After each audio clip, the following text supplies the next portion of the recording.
Now we should try to make it clear in our mind that who was the first person who coined the term metaphysics. So Samuel Johnson was the person who coined the term metaphysics. Okay, but in which reference he coined? First of all, there was a person, John Dryden, and he used the word metaphysic when he was praising John Donne. Look, difference here.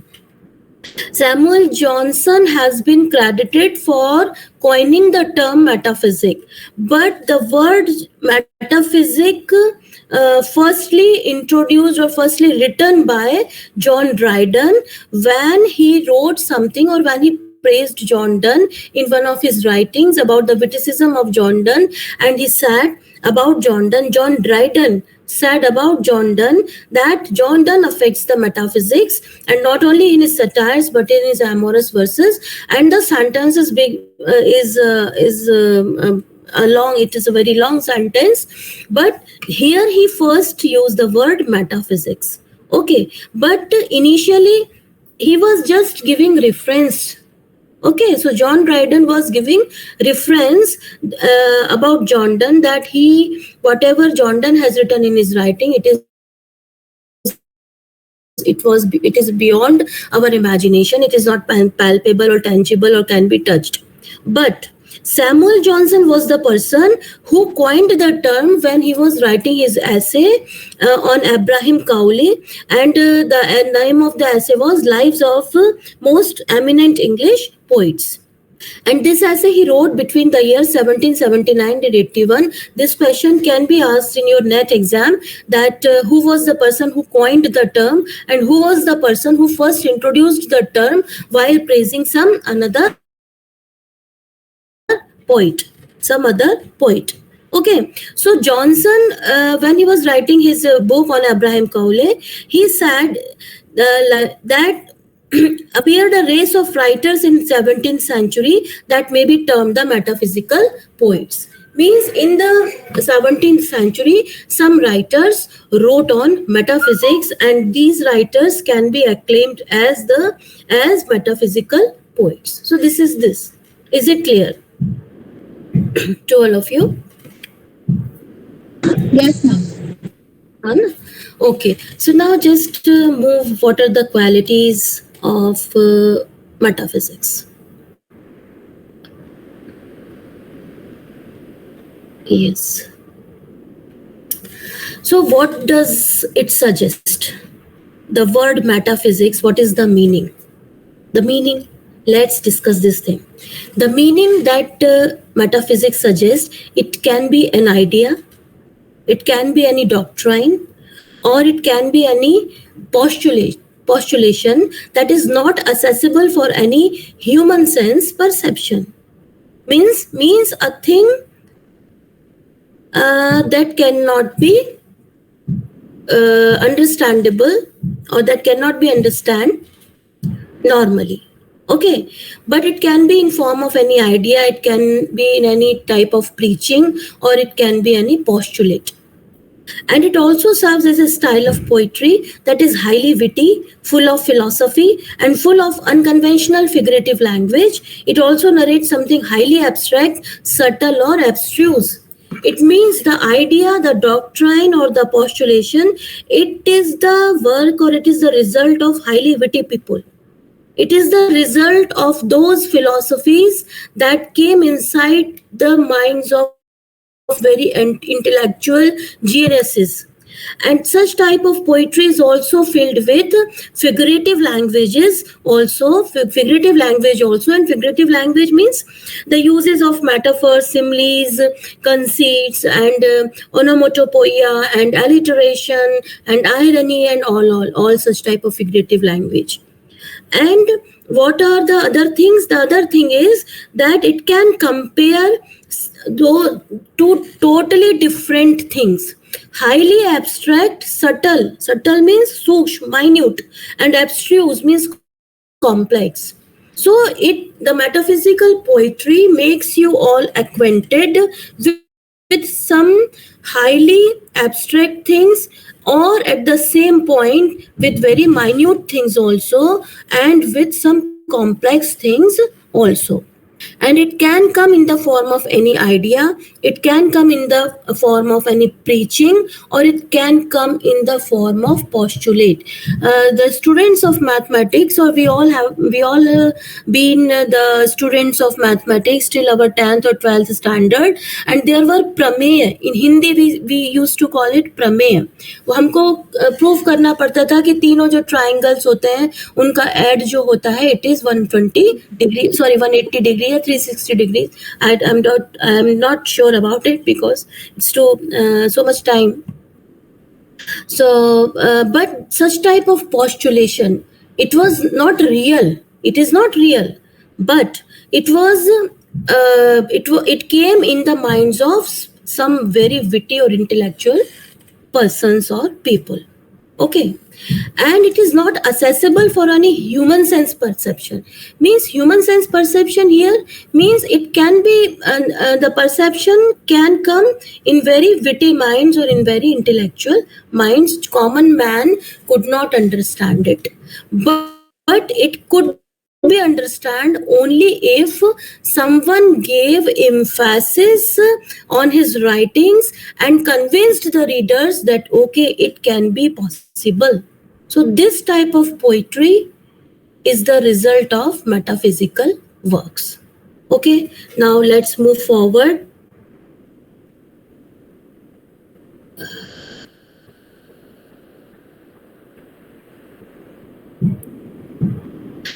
The works of such poets are a blend of emotion and intellectual ingenuity, characterized by conceit or wit, and this amalgamation is the result of apparently unconnected ideas and things that startle the reader and is forced to think through the argument of the poem.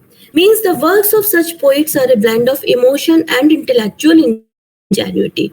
As I told you earlier, that they were very intellectual people, but with their intellect, a certain kind of emotion was also blended with their intellect or in their words in the form of poetry. And the main figure of speech that was present in the metaphysical poetry was conceit. And I have expressed the meaning of conceit here. Conceit is a figure of speech that forms an ingenious or fanciful parallel between apparently dissimilar and incongruous objects or situations. Means, what is the conceit? Means the poet or the person is comparing two extremely opposite things, and yet he or she can delineate certain kind of similarities between totally two contrast opposites. So this is conceit, and these contrasts can be in the form of objects or in the form of situations. Okay, but when the reader reads such type of poetry or such type of poems, the amalgamation, the mixing of such type of contrast amazes the reader and startles the reader so much. But even though he was convinced by the result of the writing that okay, it can be possible or it is possible. Okay, in reality it cannot be possible, but after reading such extract of that particular person, I am convinced that okay, such type of contrast can be there. It is possible in this world, and it is tangible. Okay. Then the next thing was their literary devices are often obliquity, irony, and paradox, and they used contemporary scientific discoveries and theories, topical debates on humanism, faith, eternity, innovative verses, from merely to examine the relationship between the individual, his God, and the universe. So with the help of emotion, intellectual ingenuity, and conceit, the writer gets success to make believe the audience or the reader that such type of contrast can be possible or can present in this mortal world. But apart from these things, the writer always try to examine his or her identity, and he or she compares his or her identity with the metaphysical things, and what is the supreme metaphysical thing that the person or the human beings think is God, the perception of God and this vast universe. So by comparing God with universe, Voice or is not while coming, ma'am. yes, is it okay?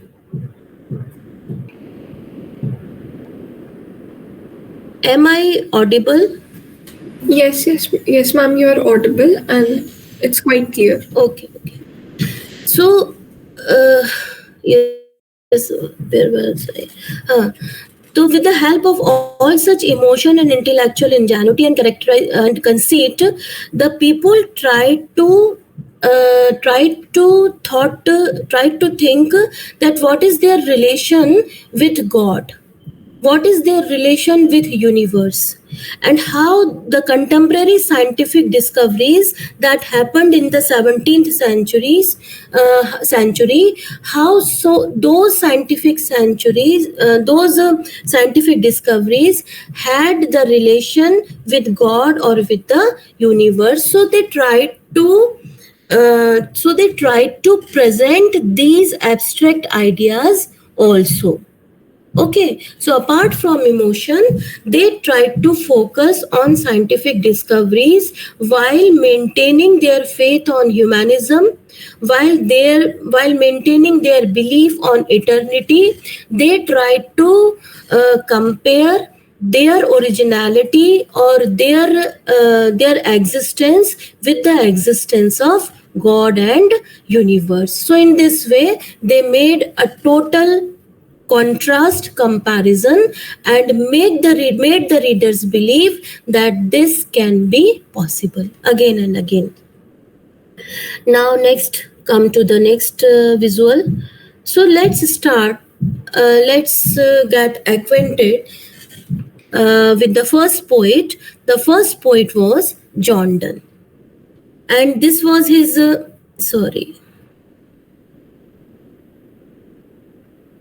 first poet was John Donne, and he was a leading English poet of the metaphysical school.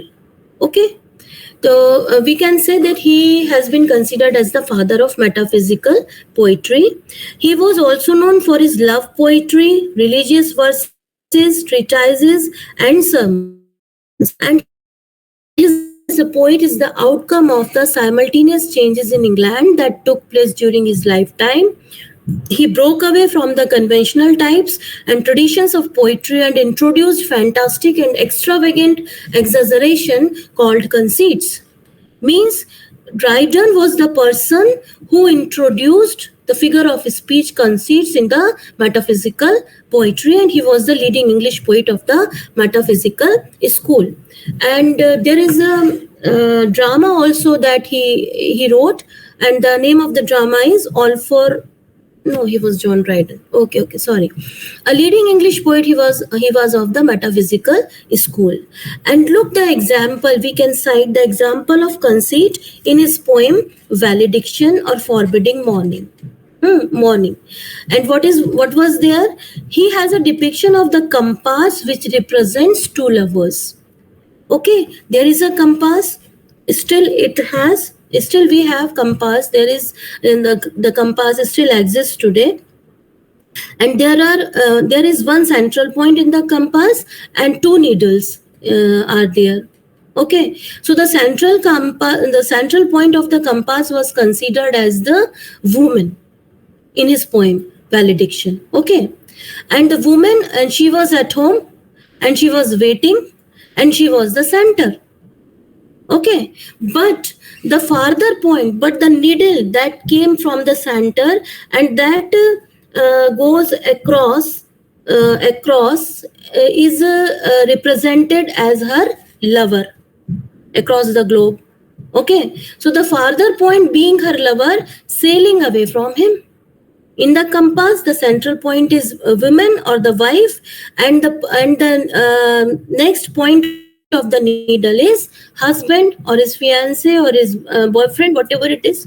But he has to travel. He has to go somewhere here and there always. He has to sail. He has to go outside the home. Okay, but the woman is sitting at the center and she waits for the arrival of her husband. Okay, but the distance that develops after the husband or the boyfriend leaves from his wife or from his fiance, the distance does not decreases the intensity of love between two people. Okay, so with the help of compass, this is the use of conceit. Compass is tangible, but it cannot be used in such a way. Means with the help of utterly scientific discovery, Jordan compares two people's emotion. Okay, so one thing is living and one thing is non-living, and Jordan compares this thing. So this is and how the use of conceit was introduced in the poetry of Jordan. Now let's move to the next slide.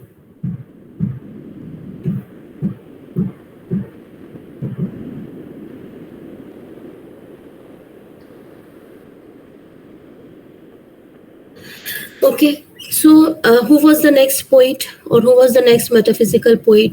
The second one was Henry Vaughan. His life period was from 1622 to 1695. Basically, the main metaphysical poets or the chief metaphysical poetry was limited to 17th century. Okay, and we can name only 6 or 7 or 8 poets who wrote metaphysical poetry. So Henry Vaughan was an Anglo-Welsh poet and he was a mystic. He was an Anglo-Welsh poet, means he was a Welsh from his origin, and he was a mystic also. Mystic means one who always contemplates about some sorts of, he or she always scrutinizes the resources. So he was a mystic, he was a philosopher, he was a religious person. And with that, he was also a scientific person who tries always to compare and contrast two living and non-living things. And that's why he was considered as a metaphysical poet. And look where he was educated. He was educated at Oxford and studied law in London. Okay, so we can't say that those people or those person who belong to utterly modern world, a complete modern world, he or she cannot be a mystic or a religious person or a metaphysical person. Okay, so he was educated at Oxford and studied law in London, and from there he was recalled home in the year 1642. And when the first civil war broke out, and he remained there the rest of his life. Those students who knew or who know the history of English literature, we all are acquainted with the fact that there was a civil war happened in the year 1642. Charles I was dethroned from his rule, and civil war happened. And what is the main writing of Henry Vaughan? The main writing was the 10th satire of juvenile English. It came in the year 1646 and followed by a second volume in 1647. The words that I have used here, it is written in Old English or in the Middle English, we can say, or in that English in which the writer gave the title of his writing. So the 10th satire of juvenile English, ED. And who was the person who inspired him? So George Herbert was the person who inspired Henry Vaughan to convert his means to shift his ideology and gave idle verse. And what is the idle verse? Idle, idle means lazy. Verse means verse, poems. Okay, so he wrote some lazy verses, lazy poems. Lazy poems means those poems that was not full of vibrancy. The poems were not vibrant. The poems were not enthusiastic. It had a certain kind of gloomy output. Okay, so Henry Vaughan was inspired by George Herbert. Such question can be asked in your NET exam also, that who was the person who inspired Henry Vaughan to wrote some sorts of idle verse. Okay, and because these days the questions come in the form of statements A, B, C, D. So such things can help you in arriving on a right answer. Okay. Then the important writing was his Silex Scintillans. It came in 1650. The Glittering Flint in Lars 1655. And the prose Mount of Olives or Solitary Devotions show the depth of his religious convictions. And he also translated short moral and religious works and 2 medical works in prose. John Donne never translated any work in any field or of any language. But Henry Vaughan was the person who was a religious person and he translated 2 medical works in prose. Question can come in the form of statement again. Okay? So A is correct or B is correct or both A and B are correct or B is correct, like that, or both are wrong. So these points will help you to reach on a particular correct answer. So who was the person who translated 2 medical verse? Henry Vaughan was the person. Now the next slide.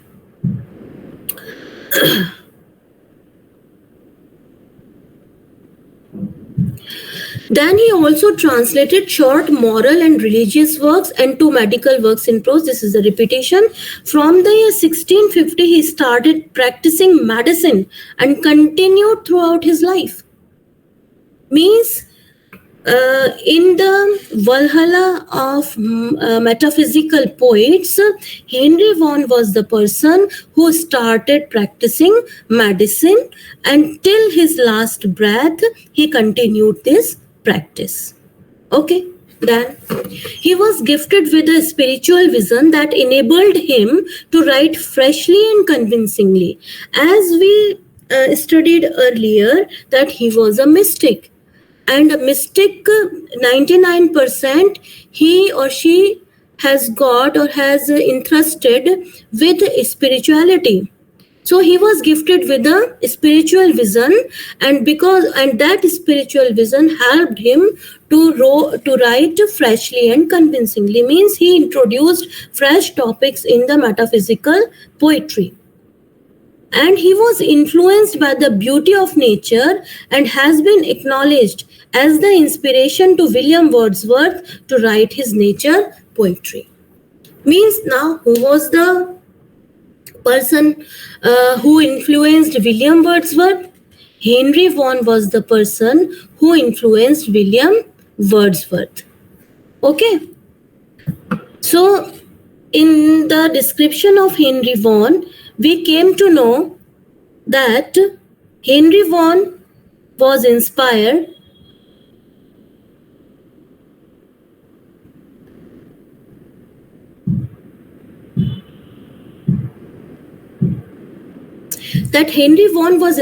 by George Herbert, but William Wordsworth was the person who was inspired by Henry Vaughan himself.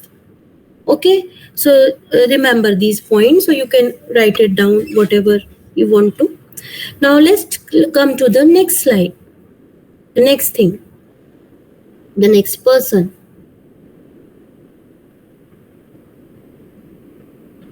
The next person is Andrew Marvell. Andrew Marvell, his life span is from 1621 to 1678. He was a poet and whose political reputation overshadowed of his work until the 20th century. Okay, it means that Andrew Marvell, all in all, basically he was acknowledged as a politician first, and after that a poet. And he got his praise as a poet in the 20th century, Andrew Marvell. Okay, Andrew Marvell was the person. He was also educated at Hull Grammar School and Trinity College, Cambridge. And between 1642 and 46, he was abroad as a tutor. He was abroad as a tutor. Means Andrew Marvell worked as a tutor also. Then the important one, in 1651, between 1651 to 52, he was tutor to Mary, who was daughter of Lord Fairfax, the Parliamentary General at Nun Appleton, Yorkshire. Okay, he was tutor to Mary, and in 1642, he was abroad as a tutor. Then he wrote upon Appleton House and the Garden and the series of more poems during his days at Nun Appleton. Nun Appleton is the place of Yorkshire. And initially he was against Oliver Cromwell's Commonwealth government, but after some time he wrote a Horatian ode upon Cromwell's return from Ireland, and his other works, the first anniversary on the death of Oliver Cromwell, showed his increasing interest in Cromwell. So till now we have studied three writers. First one was John Donne. He introduced conceits in his writing. Second one was Henry Vaughan. He was inspired by George Herbert, but his poetry was the inspiration of William Wordsworth, and he practiced as a medical professional, and in Andrew he was a mystic also. He was a religious person, a spiritualist, and his writings had a good impact on metaphysical time, on the age of metaphysical, at the age of metaphysical poetry. Then came Andrew Marvell. Andrew Marvell was a tutor, and at the very beginning he was against the Oliver Cromwell's Commonwealth government, but after some time he praised this government. Okay, and he wrote some writings also in the praise of Oliver Cromwell. Now next.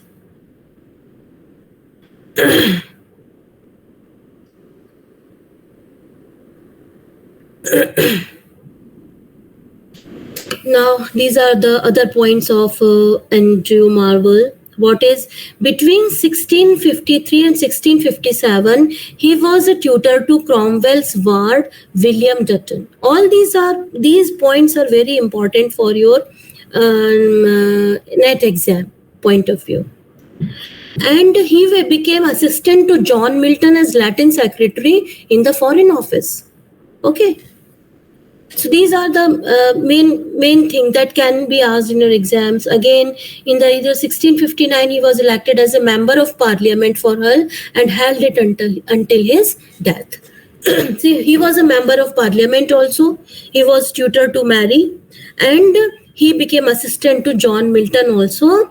And after the restoration of Charles II in 1660, he diverted his attention to political verse satires and wrote the last instructions to a painter against Lord Clarendon, and his prose satire was the Rehearsal Transposed. All these are the names. You have to learn it, cram it. And the important point is that on behalf of Milton, he had him freed from prisons in 1660. When he was the person who helped Milton to free from prison. Then he also praised Milton's poetry, Paradise Lost, and he wrote a commendatory poem for the second edition of Milton's Paradise Lost. Then After his death in the 19th century, his recommendations by Charles Lamb in his essays gave him a worldwide attention and praise. As I told you earlier, that at the very beginning he was acknowledged only as a politician, but in the 19th century, Charles Lamb was the person who praised the writings of him, and he got recognition in the 19th century. Again, next thing was his renowned eclectic metaphysical work was To His Coy Mistress. To His Coy Mistress, it's an important writing of the person, of the poet. Then again, Cromwell Odes have classicist approach, while his attitude was sometimes of the cavalier poets, and his nature poems are in the exact synchronization of Puritan Platonists. Means in his poetry, he has the elements of Puritanism also. Now, as we have discussed earlier, about Andrew Marvell, that initially he was against Oliver Cromwell's Commonwealth government. So here, I would like to tell you all that who was Oliver Cromwell. Look, Oliver Cromwell was an English soldier and statesman. Okay, because every age has numerous factors to affect the literature, the particular literature of that particular contemporary age. So Oliver Cromwell's arrival on the horizon also affected metaphysical poetry. Then Oliver Cromwell, he was an English soldier and statesman, and he was the general of one of the generals on the parliamentary side in the English Civil War against King Charles I. He was against King Charles I, and he was known as the Lord Protector of the Commonwealth of England, Scotland, and Ireland, and he helped to bring about the overthrow of the Stuart monarchy, and he was one of the main signatories on Charles I's death warrant. Means he was the person who signed on the death warrant of Charles I, Oliver Cromwell.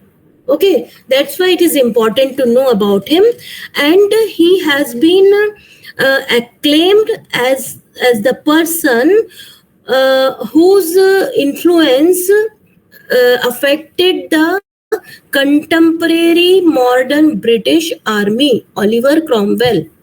Okay, so Oliver Cromwell's impact on forming the army on his time, affected the present scenario of modern British army.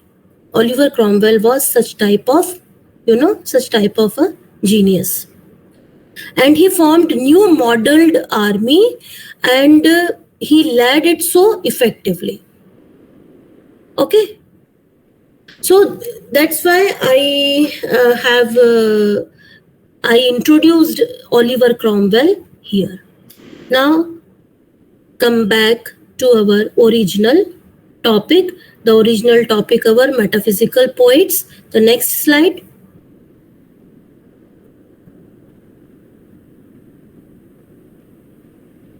The next metaphysical poet was John Cleveland. His writing career was his lifespan was between 1613 to 1658, and he was very popular at his time and after his death also.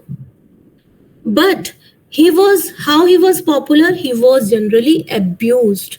He was one of the most commonly abused metaphysical poet. Who? John Cleveland. He was also, like his early predecessors, he was also a fellow at Cambridge. Okay, he joined Royalist Army, and he between 1645 and 46, he was judge advocate with the garrison at Newark until it surrendered to the parliamentary forces. So it means that the poets or the writers who were writing literature, they also participated in the wars in English literature. In Hindi literature, we don't have such type of examples, except one or two or three. Okay.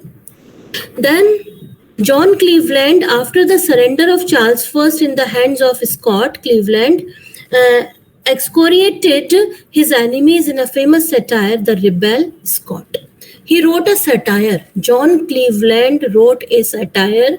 The satire name was The Rebel Scott, and in this satire, he mocked a lot his enemies.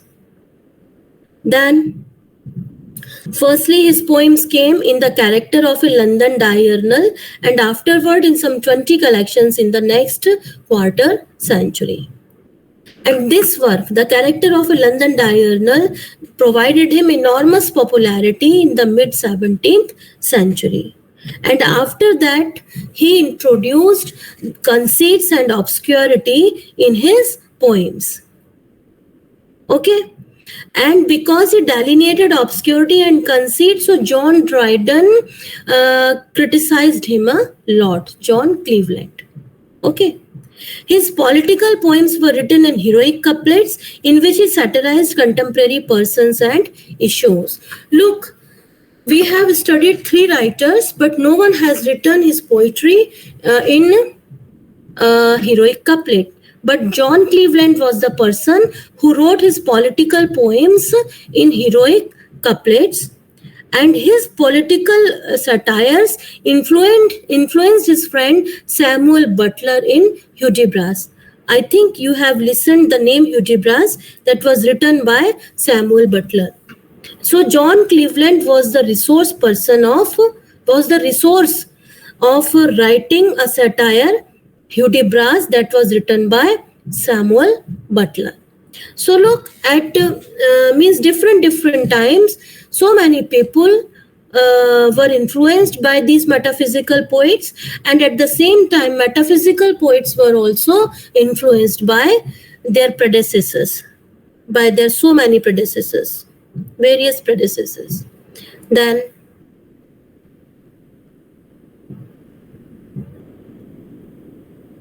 the next one is Abraham Cowley.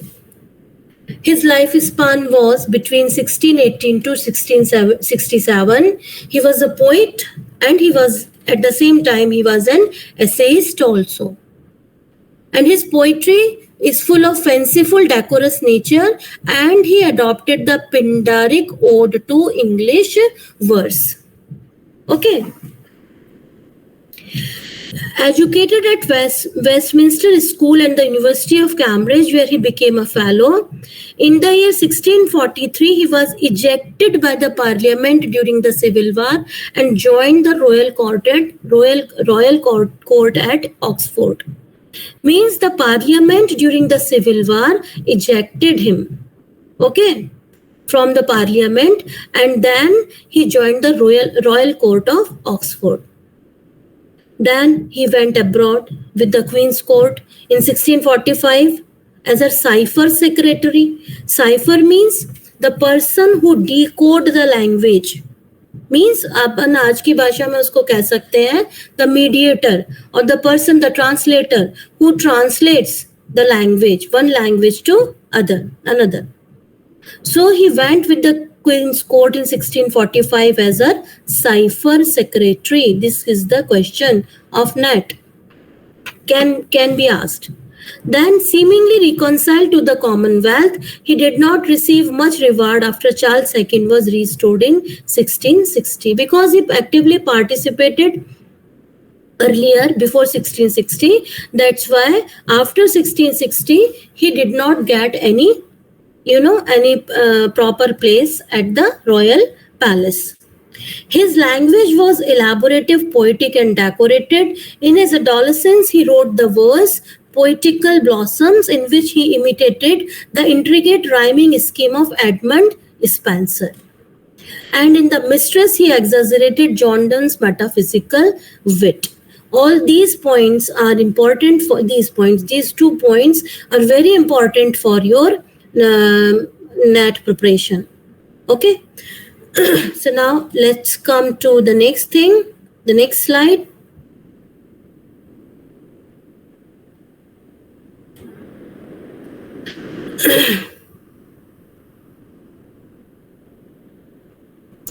His Pindaric Odes tries to reproduce the Latin poet's enthusiastic manner through lines of uneven length and even more extravagant poetic conceits. Means Abraham Cowley introduced Pindaric Odes in the poetry, in the metaphysical poetry. And what are the Pindaric Odes? Pindar is a poem in the manner of Pindar. Pindar was a Greek person and he wrote certain kind of poetry that has 3 parts in each poem. The first part was strophe, and second was antistrophe, and third one is epode. Okay, so any poem that is written in the style of Pindar has been acclaimed as Pindaric Ode, and Abraham Cowley was credited to introduce Pindaric Ode in his poetry or in the English poetry. Then these are these writings. Davies in 1656, stage comedy, and he was an amateur man of science, and reflective essays he also wrote in the manner of Montaigne. Montaigne is a philosopher name, essays reminiscent of Montaigne, and he is considered as a transitional figure from the metaphysical poets to the Augustan poets of the 18th century. This is important. Abraham Cowley is often considered a transitional figure from the metaphysical poets to the Augustan poets. And he was universally admired in his days. Earlier, we have studied a person who was politically acclaimed, and then a person who was not credited with good words by his contemporary people, but his works were acknowledged in the 19th century. But here, in the case of Abraham Cowley, we look that he was very much acclaimed at his time, in his age, but by 1737, Alexander Pope said about it or wrote about it, who now reads Cowley? Means his writings were not considered appropriate after his death. Now the next thing, because we have reached to our last moments, then the next one is George Herbert. He was a religious poet, notable for the purity and effectiveness of his choice of words. Means his writings had a certain kind of puritanistic approach in his works. Okay. He also educated at home at Westminster School and Trinity College. And he, in the year 1610, he wrote his mother that love of God is a better thing and a fitter subject for verse than the love of women. Means he was very much concerned about the basic roots of metaphysical poetry. He founded a religious community with Nicholas Ferrar, and he wrote so many poems. Okay, means Nicholas Ferrar was his friend.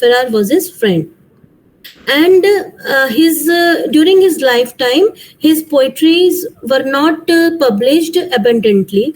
But when he was on his deathbed, he sent a manuscript volume to his friend Nicholas Ferrar, and he asked him to decide whether these writings could be published or not.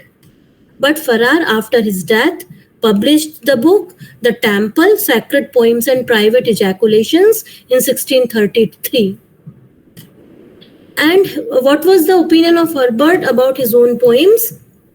It was that a picture of the many spiritual conflicts that have passed between God and my soul before I could subject mine to the will of Jesus, my master, in whose service I have now found perfect freedom.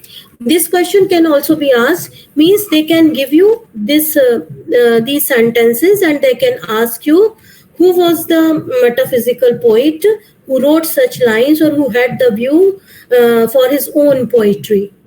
Okay, and this question can be asked in the form of a statement also. And who was the friend of George Herbert? Nicholas Ferrar. Okay, so these points, all these points can be asked in the form of any sort of questions. Okay, now next slide.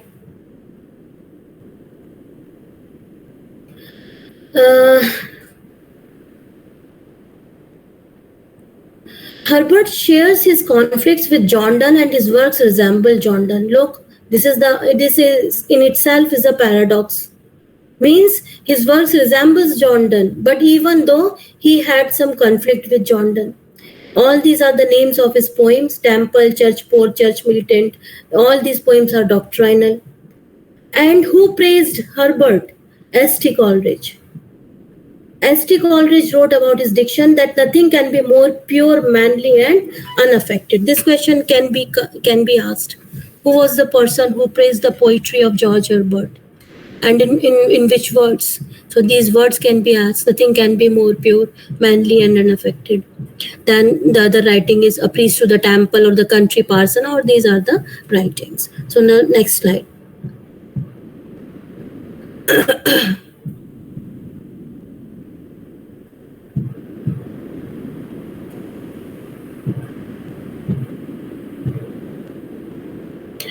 Then this is the person Richard Crashew, the last one. Richard Crashew, he was an English poet for religious verses of vibrant stylistic ornamentation and ardent faith. Means he also wrote religious poetry, Richard Crashew. And some of the memorable works of that one is Epigrammatum Sacrorum, a book of sacred epigrams, which was a collection of Latin verse on a scriptural subject. This thing can be asked in your exam. Then steps to all these are the names. Then after the recommendation of Queen Henrietta Maria of England to Rome, he received the position of canon of the Cathedral of Santa Casca at Loreto. This is also important. Okay. So all these are the, metaphysical poets.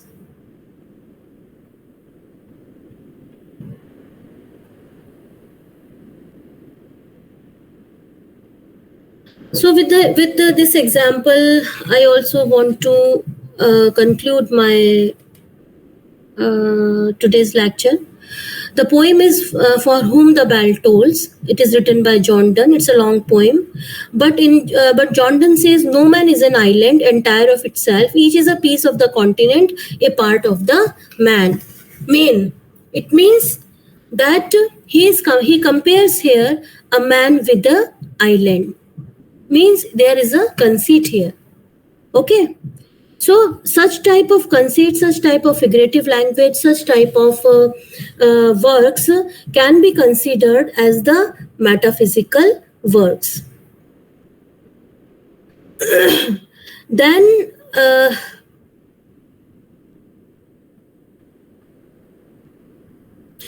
last person that would like to discuss with all of you, the importance of metaphysical poets has been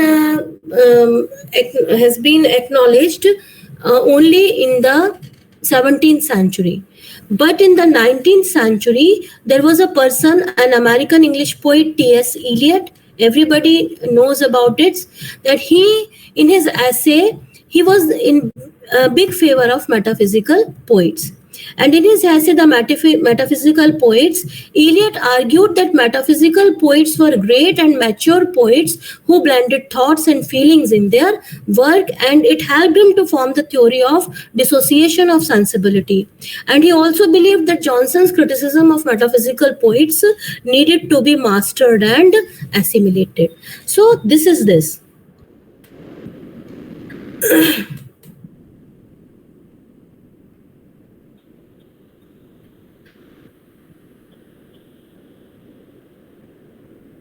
So my dear students, I hope I am clear now that in the 17th century, the metaphysical poets or the metaphysical age started. It it was dominant there at that time.